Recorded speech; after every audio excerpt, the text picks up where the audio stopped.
Assalamualaikum warahmatullahi wabarakatuh. Bidang kedua, dalil. Nah, ada Quran, ada sunnah. Kita bahas nanti insyaallah Quran apa, sunnah apa. Ada ijma, apa itu ijma. Ada qiyas, apa itu. Nah, insyaallah saya berikan contoh. Karena kebiasaan saya kalau ngajar usul fikih, saya kasih contoh dari fikih. Contoh. Ketika saya ngajar di Lipia juga, ketika ngajar, mahasiswa jadi bingung. Kenapa? Kok beda Ustaz? Pasti kalian bedanya kenapa? Kayak saya kasih contoh ya. Iya kan. Ya kalau kasih contoh. Jadi permasalahan usul fikih adalah tidak diberi contoh. Tidak diberi contoh. Contoh begini, begini. Contoh. Ketika ngajar Bidayatul Mujtahid, saya tinjauannya usul fikih. Karena Bidayatul Mujtahid adalah contoh permasalahan usul fikih. Nah, dalil yang sepakat 4. Yang tidak sepakat banyak, akan tetapi secara praktek semua pakai. Seperti istihsan, semua pakai. 4 mazhab pakai semua. Bahkan kita dalam hidup juga pakai istihsan. Nanti kita belajar apa itu istihsan. Contoh istihsan. Sulit dihindari, haram, tapi jadi boleh. Kenapa? Sulit dihindari. Contoh, tukar dolar harus cash. Dolar dengan rupiah harus cash kan?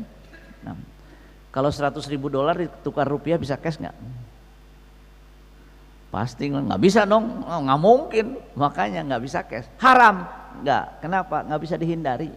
Istihsanan. Gitu. Haram tapi boleh. Gimana? Nggak bisa dihindari. Gimana lagi?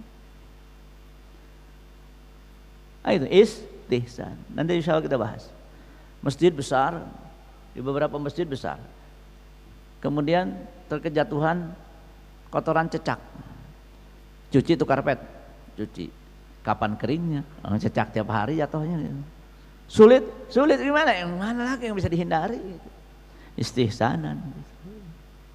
Nah, najis nggak kira-kira? Najis. Cuci tiap hari? Kapan keringnya? Kayak itu terlalu. Kalau di sini saya kira enggak ya. Tapi kalau di beberapa tempat memang seperti itu. Kemudian maslahah mursalah sama. Beda pendapat, kenyataannya semua make gitu. Apa itu maslahah mursalah?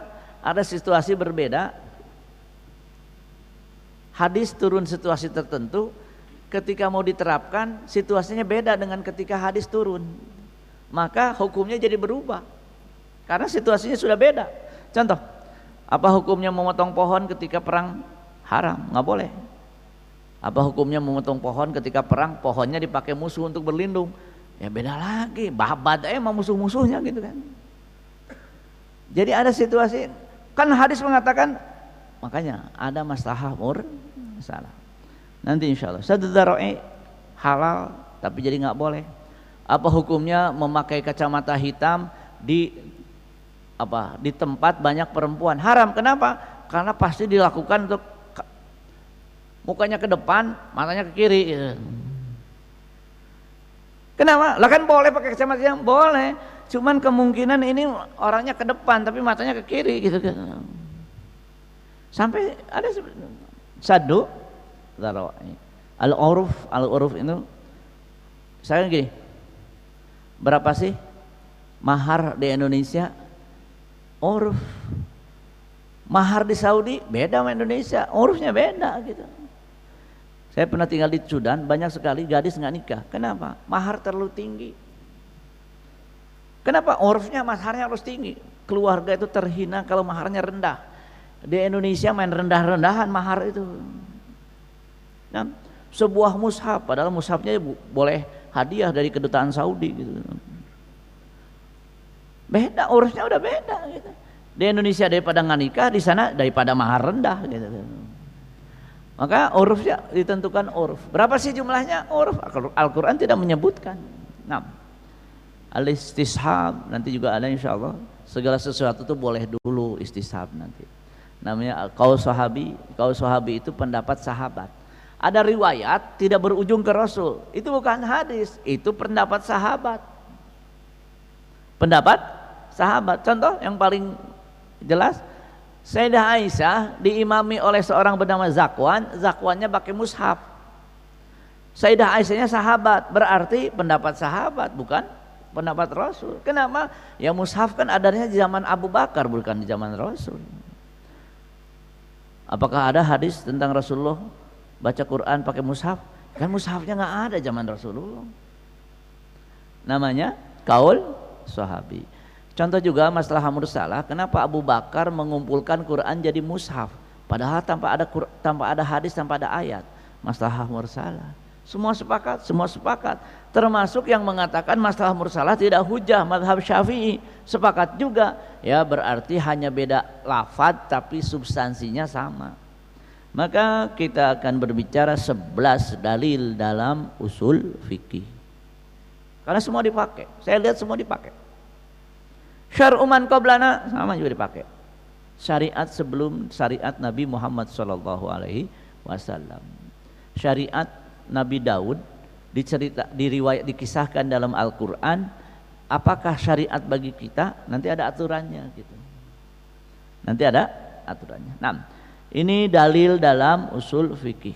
Cara memahami dalilnya juga masalah penting. Insya Allah kita bahas dalam bab Quran dan hadis. Bagaimana memahami hadis, bagaimana memahami Al-Quran, apa itu qot'i dan doni. Insya Allah di bab cara memahami hadis. Disebut ilmu semantik. Kaidah usul fikih bersifat bahasa tadi. Perintah itu larangan. Kapan perintah tidak bermakna, larangan itu berarti haram. Kapan perintah bermakna haram, kapan perintah tidak bermakna haram. Ada aturannya. Tidak seluruh perintah larangan haram, ada aturannya. Kapan larangan menjadi haram, kapan larangan pindah dari haram ke makruh gitu. Ada aturannya. Jadi Rasulullah melarang berarti haram, belum tentu. Belum tentu. Maqasid, nah ini juga saya sering berbicara masalah maqasid, dan maqasid bagian dari usul fikih. At-ta'arud tarjih, kontradiktif. Sebelumnya saya berbicara bulan lalu tentang ta'arud tarjih, yaitu apa? Satu ayat tidak bisa dipahami dari satu ayat, lihat ayat lain, lihat hadis lain.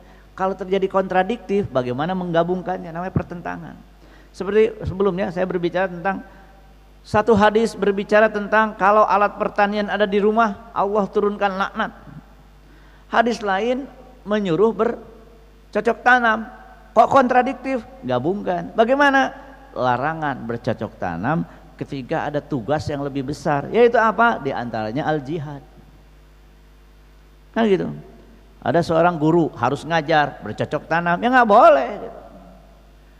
Berarti harus bagaimana menggabungkannya. Namanya kontradiktif, pertentangan antara ayat, antara dalil. Contoh lain, satu ayat hadis mengatakan la yashrabanna ahadukum qa'iman, nggak boleh minum berdiri. Di hadis lain Rasulullah meminta bejana air Zam-Zam, kemudian beliau minum berdiri. Bagaimana menggabungkannya? Ada aturannya dalam ilmu semantik atau ilmu dilalah, yang lebih tepat ilmu dilalah. Berarti ada aturannya. Kapan perintah bermakna wajib, kapan perintah bermakna sunnah, kapan perintah bermakna mubah. Tidak semua perintah bermakna wajib. Kan Rasulullah nyuruh, nanti dulu Rasulullah nyuruh artinya apa? Maka saya kadang bertanya, Rasulullah melarang atau mengharamkan? Emang beda? Beda, saya bilang. Barakallahu li wa lakum. Assalamualaikum warahmatullahi wabarakatuh.